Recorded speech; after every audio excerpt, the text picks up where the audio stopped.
chapter in English literature. It's a poem, and the name of the poem, as you can see it in the blackboard, it's Oliphant. What is it? Oliphant. By John Ronald Reuel Tolkien. What is the name of the poet? John Ronald Reuel Tolkien. Let me first recite this poem for you all. Oliphant by John Ronald Reuel Tolkien. Grey as a mouse, big as a house, nose like a snake, I made the earth shake. As I tramp through the grass, trees crack as I pass. With horns in my mouth, I walk in the south, flapping big ears, beyond count of years. I stump round and round, never lie on the ground, not even to die. Oliphant am I, biggest of all, huge, old and tall. If ever you'd met me, you wouldn't forget me. If you never do, you won't think I'm true. But old Oliphant am I, and I never lie.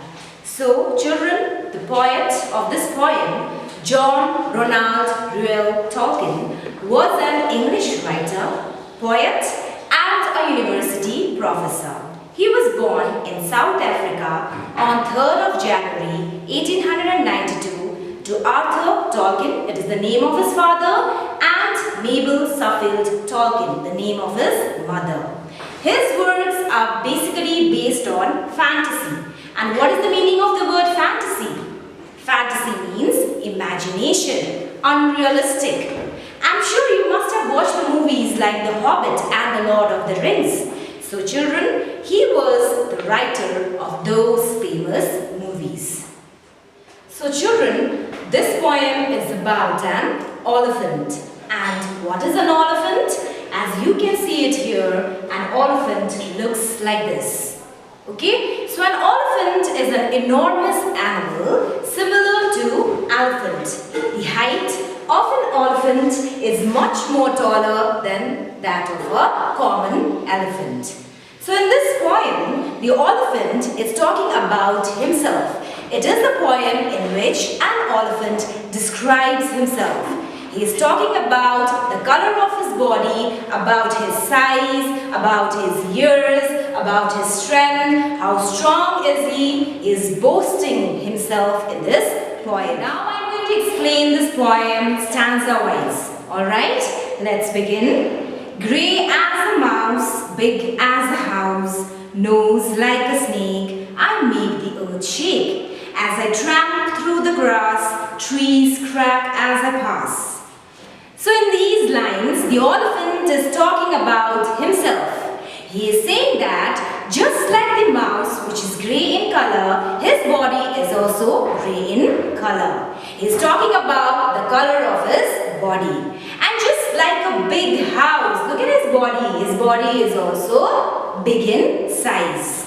Now just have a look at his nose. It looks like a snake, isn't it? So he is saying that his nose looks like a snake. And when he walks through the grass, because of his heavy weight, even the earth shakes.